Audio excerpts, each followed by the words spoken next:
Nina nihlezi nithi go do your research before ukhulume ngezinto. Angazi kangakhi abantu bengithuma ukuthi ngiyokwenza i-research ngento engiyaziyo.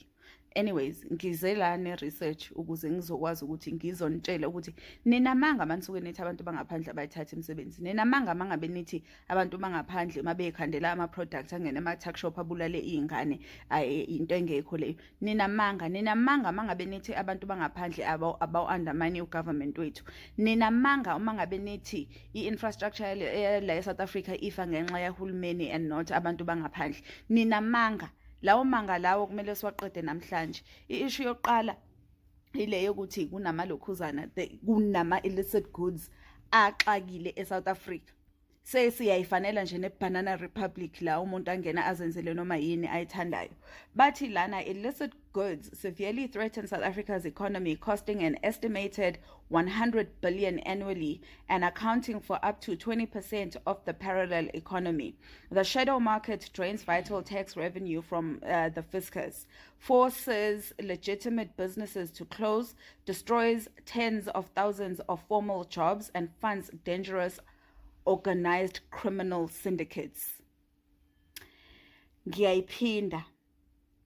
Destroys tens of thousands of formal jobs and funds dangerous criminal syndicates, organized criminal syndicates. So, ipoint yokuqala abayishoyo ukuthi there's a massive revenue loss. The government loses critical revenue meant for public services due to unpaid VAT, excise duties, and corporate taxes. For instance, the alcohol sector alone lost an estimated 16.5 billion in a single year, while illicit cigarettes make up the vast majority of the national market share in that product category. Point number 2, job destruction and deindustrialization. Rampant unfair competition from cheap counterfeit and smuggled goods undercut formal businesses. This widespread devastation has forced major manufacturers such as the British America Tobacco South Africa to close long-standing local production jobs. They had to close down local production facilities, therefore resulting in job losses. This severe impacts South Africa's compounding unemployment rate. Point number 3, sector-specific devastation. Beyond traditional retail, illicit trades severely damage the vital infrastructure. Illegal mining, precious metal smuggling, and rampant copper theft cost state-owned enterprises like Eskom and Transnet billions annually in lost productivity and repair costs.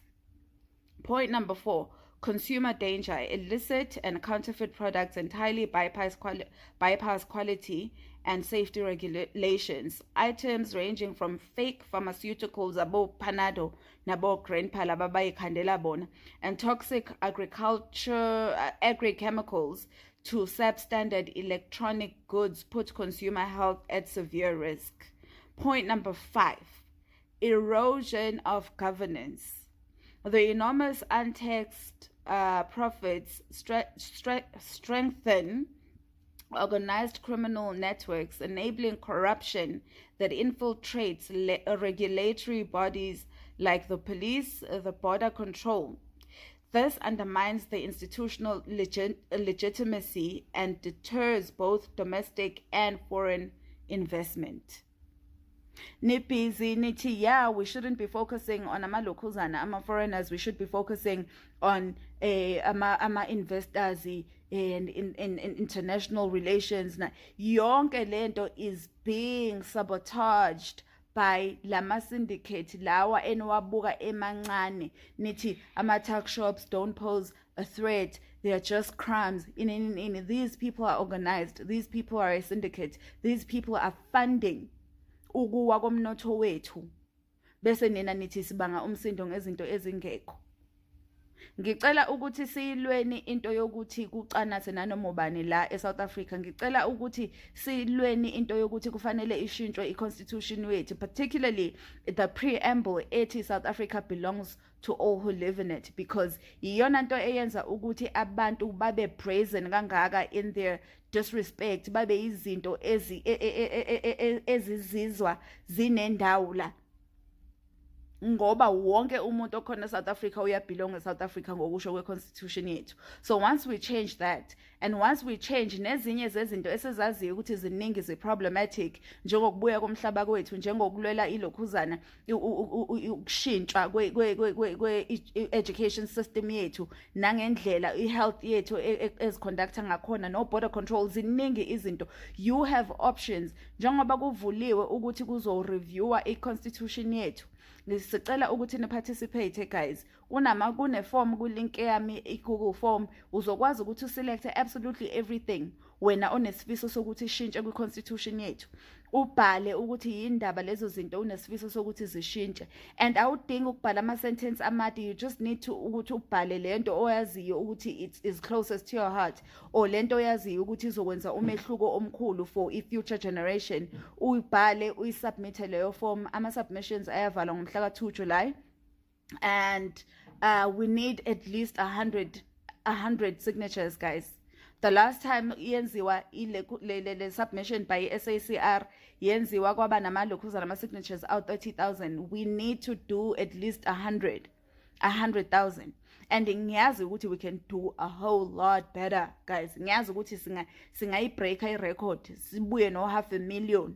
Ngicela sizameni bakwethu, ngicela sizameni ingane zakwethu, because le umzabalazo wethu, i-modern day umzabalazo wethu lo, and kufanele siyiprove nathi ukuthi asikho ntengentenge, siyiprove ukuthi ngempela silikhathalele lelizwe, si-patriotic. Zingane zakwethu, the next time nilalela umkhetho entshela ukuthi abantu bangaphandle abayiranela ama-tuck shop are running an honest business, ngicela nicabangisise lento. Kade sasisho ukuthi labantu abayikhokhi tax, kade sasisho ukuthi labantu banamalokhuzana ama-permit angekho semthethweni. Izolo ngenzile ivideo la bengikhuluma khona about ama-illicit goods adayiswayo in the South African market, and how much they are crippling i-economy yethu, and how much they are taking jobs from ordinary South Africans. I-narrative ibihlezi iphusha ukuthi siqamba amanga masithi imisebenzi iyathathwa, industries are closing down, abantu baphelelwa amathuba. Phezu kokuthi vele kakade akufanele engabe bathengisa ema-tuck shop. Google ungitshelile izolo ukuthi there's 100 billion rands elahlekayo every single year from illicit alcohol.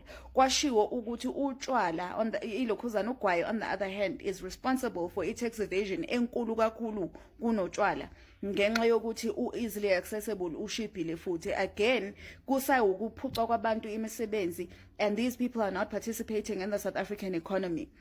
Lana senze i-example ngama-lokhuzana illicit brands awu 15, ukuthi i-brand ne-brand njengoba idayiswa nge10 i-loose, iyona mali abayi-evadayo every single month. 40,500 imali abangayikhokhi towards i-tax ese-South Africa ngokuthengisa lezi zinto eziwumgunyathi, bese kuthi ngenyanga kube 1.2 million, just a little over 1.2 million. Niya understand ukuthi lento i-affecta kangakanani ukukhula kwe-South Africa as an economy, i-affecta kangakanani ekutheni sigcine sesiphuma kwilokhuzana kwi-state sokuba i-developing country size sibe i-third world country. Sizolokho si-regressa because kunabantu who are pushing a narrative that is very dangerous, ukuthi labantu laba abadayisa izinto ezi-illicit ema-tuck shop ase-South Africa. And I'm not saying ukuthi abekho abantu who are South Africans abawudayisayo ugwayi ongekho semthethweni, but ngenxa yokuthi kunama-stats athi there are 226, if I'm not mistaken, 226,000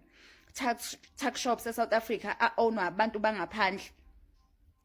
Kuyakhombisa ukuthi ingakanani. We are losing billions every single year ngenxa yokuthi labantu baletha izinto from emazweni abo, baletha izinto from kwamanye amazwe, ngisho kungawona amazwe abo, bezozidayisa lana, therefore not participating in the South African economy.